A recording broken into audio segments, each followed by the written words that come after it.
સુરેન્દ્રનગર જિલ્લામાં વરસાદના પગલે ખેતી નુકસાન અંગેનો પ્રથમ સર્વે પૂરો નથી થયો, ત્યાં ફરી વરસાદ આવતા સર્વે કામગીરી ઉપર પણ પાણી ફરી વળ્યું છે। તંત્ર દ્વારા 76 જેટલી ટીમો કામે લગાવી 1 મહિના સુધી જિલ્લામાં 23 ઓગસ્ટથી પડેલા વરસાદની નુકસાનનો સર્વે કરાવવામાં આવ્યો હતો, જેમાં કેન્દ્રની ટીમોએ પણ જમીન ધોવાણ તેમજ વરસાદના પગલે નુકસાનનો સર્વે કર્યો હતો, પરંતુ તાજેતરમાં જ પડેલા વરસાદના પગલે ખેડૂતોને બચેલા પાકોને પણ વ્યાપક નુકસાન પહોંચ્યું છે, જેથી હવે ફરી સર્વે કરવા અંગેની નોબત સર્જાઈ છે। ત્યારે હજુ સુધી સરકાર દ્વારા પાક નુકસાન અંગેનું પેકેજ જાહેર નથી કરવામાં આવ્યું, જેને લઈને ખેડૂતોમાં રોષ પણ જોવા મળી રહ્યો છે।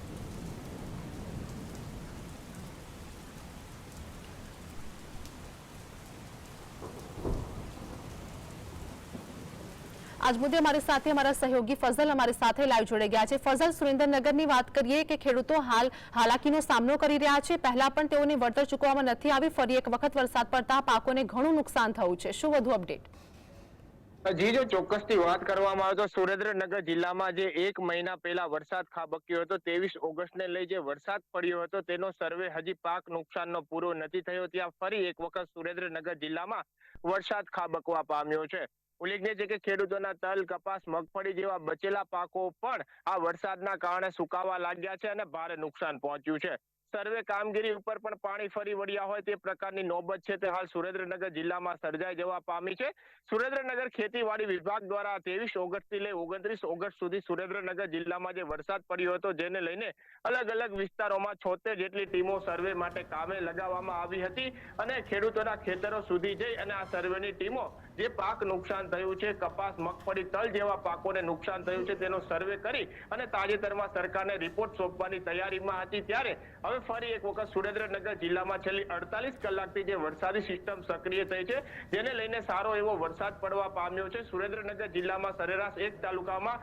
5 થી 6 ઇંચ જેટલો વરસાદ ખાબકવા પામ્યો છે, ત્યારે હવે જે તંત્ર દ્વારા, ખેતીવાડી વિભાગ દ્વારા અને કેન્દ્ર સરકારની જમીન ધોવાણની ટીમો દ્વારા કરવામાં આવેલા સર્વે છે તેના ઉપર પણ પાણી ફરી વળવા પામ્યા છે। હજુ સુધી સરકાર દ્વારા આ સર્વે કરવામાં આવ્યો છે, પરંતુ કોઈ પણ પ્રકારની આર્થિક નુકસાન પેકેજની ખેડૂતો માટે જાહેરાત નથી કરવામાં આવી અને જે તલ, કપાસ, મગફળી જેવા પાકોને વ્યાપક નુકસાન પહોંચ્યું છે તેની સામે હજુ કોઈ વળતર પણ નથી ચૂકવવામાં આવ્યું। હજુ તો માત્ર સર્વે ચાલતો હતો ત્યાં બીજો વરસાદનો રાઉન્ડ શરૂ થયો અને ખેડૂતોનો બચેલો પાક છે તે પણ આ બીજા રાઉન્ડના વરસાદમાં હાલ નષ્ટ થવાને આરે છે, ત્યારે હવે સર્વેની ટીમો દ્વારા ફરી એક વખત સર્વે હાથ ધરવાની નોબત છે તે સર્જાઈ જવા પામી છે। ઉલ્લેખનીય છે કે હવે સર્વે ન કરવામાં આવે અને ખેડૂતોના ખાતામાં આર્થિક પેકેજ સ્વરૂપે અને આર્થિક સહાય સ્વરૂપે સરકાર દ્વારા સીધા નાણાં જમા કરાવી આપવામાં આવે તેવી સુરેન્દ્રનગર જિલ્લાના ખેડૂતોની પણ હાલ માંગ છે। તલ, કપાસ અને મગફળીને વ્યાપક નુકસાન છે, ત્યારે હવે ખેડૂતોની કમર પણ આર્થિક કમર પણ તૂટી ગઈ છે, ત્યારે સરકાર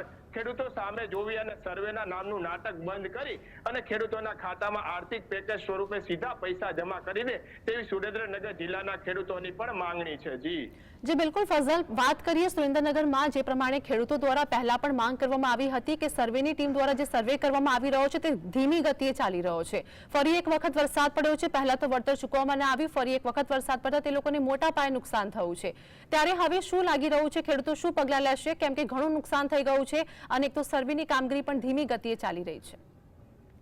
ખાસ કરીને સુરેન્દ્રનગર જિલ્લામાં જ્યારે પ્રથમ રાઉન્ડ વરસાદનો પડ્યો ત્યારે પણ તલ, કપાસ, મગફળી જેવા પાકોમાં 70% જેટલું નુકસાન દેખાતું હતું। ખેડૂતો દ્વારા અવનવા જિલ્લા કલેક્ટરને રજૂઆત કરી કાર્યક્રમો આપવામાં આવ્યા, ધારાસભ્યોએ પણ સરકારને પત્ર લખ્યા, ભાજપના ધારાસભ્યોએ પત્ર લખ્યા, તે છતાં પણ સરકાર દ્વારા ખેડૂતો સામે હજુ નથી જોવામાં આવ્યું, કોઈ આર્થિક પેકેજ નથી જાહેર કરવામાં આવ્યું। સર્વેના નામના નાટકો ચાલતા હોવાનો પણ ખેડૂતોનો આક્ષેપ હતો। માત્ર જે 76 ટીમો બનાવી છે જેમાં એક ગ્રામસેવક અને એક તલાટીઓને મૂકી દેવામાં આવ્યા છે અને એક ગ્રામસેવક અને એક તલાટીઓ પાસે 7 ગામો સર્વેના નામે સોંપી દેવામાં આવ્યા છે, એટલે ધીમી કામગીરી થતી હતી તે ચોક્કસની વાત છે, પરંતુ હાલ આ વરસાદનો બીજો રાઉન્ડ શરૂ થઈ ચૂક્યો છે। છેલ્લી 48 કલાકથી સુરેન્દ્રનગરમાં વરસાદ પડ્યો છે, ખેડૂતોના 30% જેટલા પાકો બચ્યા હતા તે પણ આ વરસાદના કારણે નષ્ટ થવાના આરે છે, ખેડૂતોના ખેતરોમાં પાણી ભરાયેલા છે। જો હવે સર્વે કરવામાં આવે તો ખેડૂતો શિયાળુ પાક લઈ શકે તેવી પરિસ્થિતિ નથી, કારણ કે જો સર્વે કરવામાં આવે તો તેને હજુ પણ 1 થી 2 મહિના જેટલો સમય વીતી જાય, ત્યાં સુધી આ સડેલા પાકો છે તે ખેડૂતોને પોતાના ખેતરમાં રાખવા પડે અને અને ત્યારબાદ તે ખેતી કરે અને શિયાળુ પાકનું વાવેતર કરી શકે. પરંતુ હવે સર્વે ન કરવામાં આવે, સીધા ખેડૂતોના ખાતામાં પૈસા જમા કરવામાં આવે અને આર્થિક સહાય રૂપી જે નુકસાનીનું પેકેજ છે